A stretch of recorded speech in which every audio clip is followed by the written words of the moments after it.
Large and resource-rich, the Democratic Republic of the Congo is in the midst of a catastrophic humanitarian crisis in Central Africa.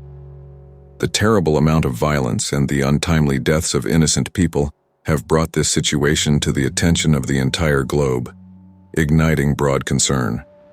Everyone looks on in horror. As the Congolese people face unspeakable suffering, governments, human rights campaigners, and international organizations are becoming increasingly concerned. The Democratic Republic of the Congo is at a crossroads amid this heartbreaking situation, and there are many important and urgent concerns that need to be answered. How did this once resource and potential-rich, promising country turn into such a nightmare? What forces are causing this violence to spiral out of control? Furthermore, what can be done by the global community? Stay tuned as we reveal all the information regarding the Congo issue, delve into its underlying roots, and examine the immediate steps needed to relieve the suffering of the Congolese people in an effort to hasten the resolution of this humanitarian disaster. One of the most intricate and protracted humanitarian crises in history is affecting the Democratic Republic of the Congo, or DRC, primarily in its eastern portion. Over 2.1 million individuals were compelled to escape their homes in 2017, equivalent to 50 families per hour of every day. The causes of this catastrophe include 2 decades of continuous conflict, weak governance, a deficient infrastructure, and a faltering economy.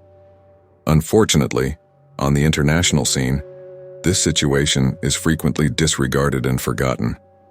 Ages. The Democratic Republic of Congo has seen an uptick in violence in recent months, including conflicts between militant groups over territory and natural resources, extrajudicial deaths by security forces, political violence, and rising hostilities with neighboring nations. A significant number of civilian casualties and home displacement have come from this. The DR Congo's capital, Kinshasa, has issued an order for regional and international peacekeeping forces to withdraw from the nation amid current unrest. Officials view these forces as ineffectual and have accused them of mistreating people. This decree is issued as the resource-rich eastern provinces of the Democratic Republic of the Congo prepare for a hotly contested presidential election in December 2023. However, a startling update on Tuesday revealed that rebel warfare was approaching Goma, the provincial seat, and that 26 civilians had been slain in Eastern Democratic Republic of the Congo by militants affiliated with the Islamic State group, after an attack that took place overnight on the outskirts of Oicha town in Beni territory, which has served as the focal point of an extended rampage by the Allied Democratic Forces, or ADF, in North Kivu province, which is associated with the Islamic State of Iraq and Syria. The word of this unfortunate tragedy was received in the morning. Originally operating in the Eastern Democratic Republic of the Congo since the mid-1990s, the ADF is a rebel organization primarily made up of Muslims from Uganda. In this area, they are to blame for the deaths of thousands of civilians. 2011 saw an attack by the IS-affiliated Allied Democratic Forces, a collection of Muslim-led organizations that have been operating in the Eastern Democratic Republic of the Congo since the mid-1990s, launched an offensive on the IS-affiliated forces. In 2019, the jihadist group, the Islamic State, which now claims some of their actions and refers to them as its province in Central Africa, attacked the Allied Democratic Forces, a group of Muslim-led groups that have been active in the Eastern Democratic Republic of Congo since the mid-1990s. They were recently charged with the murders of 3 individuals on Ugandan land, 2 of whom were foreign visitors, on October 17th in Queen Elizabeth Park. The Islamic State claimed responsibility for this act the next day. Monday night and early Tuesday morning, attackers, identified by the authorities as the ADF, attacked a neighborhood on the outskirts of the city of Oicha. Most often with knives, they slaughtered and pillaged. The civil society rapporteur for the Beni territory, Darius Ciara, reported that a total of 26 dead were placed in the morgue, Angry protesters responded by setting fire to aid trucks that were getting ready to deliver food, stating that they preferred security to assistance. In a different section of the province, Goma, a metropolis of over 1 million people situated on the beaches of Lake Kivu and near to the Rwandan border, was inching closer to the scene of violence between armed forces supporting the government and M23 rebels, which had intensified since the beginning of October. Witnesses claimed that military and armed organizations supporting the government were fighting alongside one other against the M23 rebels, a group purportedly supported by Rwanda, in violation of a declared ceasefire imposed by regional mediators. The military governor's spokeswoman claimed in the afternoon that rebels supported by the Rwandan army had attacked an army position. The military allegedly employed a Sukhoi 25 as the crisis worsened. Fighter aircraft engaged the rebels. With intense gunfire coming from both sides, things are quickly getting worse. People are being compelled to leave for their safety. Almost 200,000 people in the Rutsuru and Makisi areas have been forced to flee their homes since October 1st, according to a recent update from the United Nations Humanitarian Coordination, OCHA, in the Democratic Republic of the Congo. Several dozen people have died as a result of this violence in Nyiragongo territory, which is closer to the province seat. Deaths in recent weeks, including those of fighters and civilians. The government's spokesperson, Patrick Mulyaya, stated on Monday that the Rwandan army conducted its 100th incursion last week, and that the rebels had killed about 50 civilians.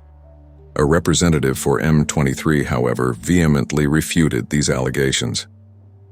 Known by many other names, the March 23rd movement, M23, is essentially a Tutsi insurrection that took over the country at the end of 2021 after resuming military struggle, authority over notable regions in North Kivu.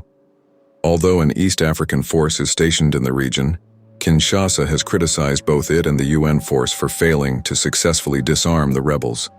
The Eastern Democratic Republic of the Congo has been beset by violence from a variety of foreign and domestic armed organizations for almost 30 years, many of which have their roots in the wars that tore through the area in the 1990s and 2000s. But first, let's take a look at the past to see how this bloodshed in the Congo started. To a few significant historical occurrences. The Democratic Republic of the Congo has been experiencing conflict since the 1990s. Since obtaining independence in 1960, the nation has struggled with political repression and instability. With an abundance of natural resources, the Democratic Republic of the Congo is the most populated Francophone nation worldwide and the fourth largest country in Africa in terms of population. The nation has had difficulty achieving peace despite having a plethora of resources and strong human capital. Peace while addressing numerous obstacles to human security. There is currently violent competition for resources and ethnic conflict in the Eastern Democratic Republic of the Congo. This competition involves ethnic militias, Congolese security forces, UN troops, and complex outsider interests. 6 million people have died as a result of the fighting in the Eastern Democratic Republic of the Congo since 1996. The 1994 Rwandan mass killings, in which ethnic Hutu extremists killed about 1 million non-extremist and minority ethnic Tutsis in Rwanda, which is located east of the Democratic Republic of the Congo, served as the impetus for the First Congo War, which broke out between 1996 and 1997. Nearly 2 million Hutu refugees fled into the Democratic Republic of the Congo after the mass killing, mostly taking up residence in camps in the provinces of North and South Kivu. Hutu radicals who were afraid of reprisals or legal action in their own country of Rwanda made up a portion of the Rwandans that fled to the Democratic Republic of the Congo and formed militias there. As Hutu organizations were being opposed by Tutsi militias, pressure mounted and foreign powers entered the fight. The DR Congo had to retreat after the Rwandan Patriotic Front. After the Rwandan Patriotic Front, RPF, overthrew the genocide-plagued Rwandan government, the newly formed Tutsi-led government entered the Democratic Republic of Congo, then known as the Republic of Zaire. Zaire, which was governed by despot Mobutu Sese Seko at the time, was invaded by Rwandan troops led by Paul Kagame. and supported by Tutsi militias stationed in the Congo. Rwanda justified its actions by arguing that the Tutsi community in Rwanda was still under threat from Hutu forces in the Eastern Democratic Republic of the Congo. Additionally, they charged that Hutu extremists who had escaped across the common border were being harbored by the Mobutu dictatorship. Angola, Burundi, and several other African nations, most notably Uganda, sent assistance to Rwanda. These nations' security concerns stemmed from Kinshasa's encouragement of rebel organizations around the continent. Laurent Kabila, the head of the opposition in Zaire, organized the invasion. Thousands of people were killed in the fighting, including non-combatant Congolese in the Kivu region, refugees, and former Hutu militants. The Tutsi and Rwandan soldiers in particular employed terrible military tactics. In 1919, the Kabila-Kagame alliance emerged victorious in the First Congo War. When Mobutu left Kinshasa in 1997, Zaire was renamed the Democratic Republic of Congo after Kabila took over as president. As ties between Kigali and Kinshasa deteriorated, the Second Congo War broke out in 1998. Kabila started purging ethnic Tutsis from his ministry and made an effort to disassociate himself from Rwanda's influence. He also denied that Rwanda had any role in his ascent to power. The world started to realize that targeted operations against Hutus were illegal by the late 1990s. During the First Congo War, the populace amounted to war crimes, badly representing the Kabila regime, and were spearheaded by Kagame's army. Kabila changed his allegiances, ordering the withdrawal of all foreign forces from the Congo and permitting Hutu armed groups to reassemble at the border. In response, Rwanda launched an invasion in 1998 with the goal of establishing a zone under its own military control in the DR Congo-Rwanda borders in order to isolate itself from Hutu factions in the eastern DR Congo. Angola helped the Congolese army flee the country. The forces of Burundi, Rwanda, and Uganda, as well as a number of rebel organizations supported by Kigali and Kampala, were opposed by Namibia and Zimbabwe, who had also switched allegiances in favor of Laurent Kabila. Despite UN forces and assurances of ceasefires, the battle continued. In the middle of this mayhem, Laurent Kabila was killed in a coup attempt, orchestrated by his own bodyguards and advisors. The parties concerned were put in jail, and Joseph Kabila, Kabila's son, took over as leader. Under Joseph Kabila, the Second Congo War came to an official conclusion in 2002, but estimates of the number of people killed in the fighting and the ensuing humanitarian crisis put the death toll as high as 3 million by 2004. Rwanda, Uganda, and the Democratic Republic of the Congo started carrying out a number of peace agreements in 2002 and 2003. A transitional government headed by Joseph Kabila was founded in Kinshasa as a result of these agreements. Eastern DRC remained a region of turmoil and conflict, notwithstanding these agreements, the establishment of Truth and Reconciliation Commissions, and the deployment of a reconstituted UN peacekeeping force. Following a long-awaited public election, Joseph Kabila was ultimately elected president in 2006. One of the most prominent rebel organizations to form in the early 2000s was the March 23rd movement, M23, which was mostly made up of ethnic Tutsis. Force in the DRC's east, and Kigali was allegedly backed by Kinshasa. Under the auspices of the UN Organization Stabilization Mission in the Democratic Republic of the Congo, DRC MONUSCO, the UN Security Council authorized an atypical offensive brigade in 2013 to support the Congolese army in its fight against M23. MONUSCO successfully aided the Congolese army, and in 2013, M23 canceled its first campaign. MONUSCO's backing of M23 caused long-lasting harm in the fighting in Kigali. Diplomatic problems that persisted until 2022 as a result of the Shasa connection. Confrontations have emerged in the Congo-Rwanda border region during the last 20 years, particularly in Ituri. These confrontations are typically between militant and ethnic groups with ties to the Congo Wars. The growth of mining operations presented a new obstacle for peace efforts in the Democratic Republic of the Congo in the 21st century. Dr. Congo has some of the biggest metal and raw material deposits in the world. rare earth minerals utilized in the manufacture of cutting-edge electronics. Foreign actors, international corporations, and local armed groups were increasingly driven to get involved in the Congolese conflict as the world's dependency on minerals such as cobalt, copper, zinc, and others increased. Congolese civilians are subjected to severe human rights violations, sexual violence, widespread rape, and extreme poverty as a result of weak governance and the existence of multiple armed groups. The UN, the African Union, and the surrounding nations have had difficulty countering the threats that rebel groups offer, encourage growth, and enhance humanitarian circumstances. There is a chance that the violence in the Democratic Republic of the Congo will spread to nearby nations with close relations to the US, such as Burundi, Rwanda, and Uganda. The violence in the Eastern Democratic Republic of the Congo has become more global due to the abundance of natural resources, especially valuable minerals found in Congolese soil. Under Presidents Obama and Trump, U.S. corporations that had previously owned sizable cobalt mines in the Democratic Republic of the Congo primarily sold them to Chinese firms. Now most foreign-owned copper, uranium, and cobalt mines in the Democratic Republic of the Congo are held by Chinese corporations with ties to Beijing. To safeguard Chinese investments, the Congolese army has been stationed at mining locations in the Eastern Democratic Republic of the Congo on multiple occasions. The Joe Biden administration has acknowledged that China's near monopoly in the mining sector of the Democratic Republic of the Congo, DRC, accentuates China's advantage in the energy and technology sectors and impedes U.S. efforts to achieve clean energy targets. In addition, China has an impact on Congo's economy and internal turmoil.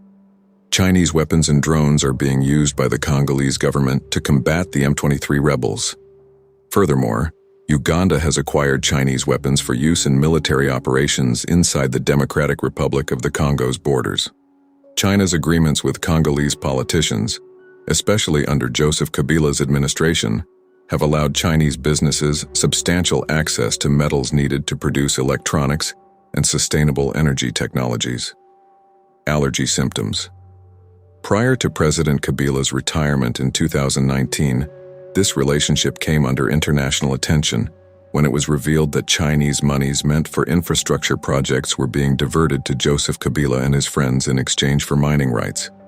Due to China's intricate military and economic relations with the Democratic Republic of the Congo, both other nations and the Congolese people have little profit margins and restricted access to the vital resources of the country. In addition, testimony was submitted to the U.S. Congressional Human Rights Commission in July of this year, 2002, about the suspected ownership and operation of Chinese firms in Congolese mines, as well as other illicit activities involving the use of child labor. The DR Congo and Russia continue to have diplomatic ties. Since launching its invasion of Ukraine in February 2022, Moscow has been pleading with several African nations, especially the Congo, for assistance. Some African nations with closer relations to Moscow either abstained or voted against the resolution, which called for Russia to withdraw from the conflict in Ukraine and condemned the war in the DR Congo in February 2023. The goal of the Western coalition is to unite the world against Russia, and Moscow's expanding ties with African states threaten that goal. Approximately 5.7 million internally displaced persons call the Democratic Republic of the Congo home as of 2023, and they critically require more than $2 billion in medical and other relief. There are over 1 million Congolese citizens escaping to neighboring African countries. Even worse, because of attacks on its convoys, the UN was forced to halt air relief delivery to some districts in the east. While in France, to ask for European Union backing for peace negotiations in the Democratic Republic of the Congo and security-related sanctions against Rwanda. Assisting M23. Tshisekedi, the president of Data Congo, also expressed worries about the potential postponement of national elections. In March 2023, M23 and the Congolese government came to an agreement on a ceasefire. However, they quickly broke that agreement and announced another one in April. The shaky peace hasn't stopped the bloodshed, though. It's still getting worse. The DRC, Its bordering nations, self-defense forces, and civilians are being targeted by armed groups, resulting in an increase in casualties. Defense teams. In conclusion, the cycle of violence and suffering in the Democratic Republic of the Congo is at a critical point and does not appear to be ending. Similar to the agreement reached with M23, the ceasefire agreements have proven to be brittle, providing only brief relief from the atrocities that befall the country. Whether in camps for internally displaced persons, throughout the huge territory of the Democratic Republic of the Congo, or even outside its boundaries, the unfortunate truth is that the Congolese people are still subjected to constant attacks. The human cost of this continuous mass murder is still very real. Civilian casualties are increasing, and they are going through unspeakable suffering. The unrelenting waves of violence that have rocked this resource-rich country to its foundation have drawn the attention of the entire world. In order to bring long-lasting peace and security to this unstable region, the story of Congo's suffering serves as a powerful reminder of the essential need for international solidarity, humanitarian assistance, and diplomatic solutions. While everyone on the planet looks on in fear, it is a forceful call to action that emphasizes how urgently this situation must be addressed in order to stop more innocent people from dying. We will conclude today's show on that note. We appreciate your continued participation. We sincerely hope you liked this video. In order to be the first to view our latest updates, don't forget to hit the subscribe button and activate the notification bell.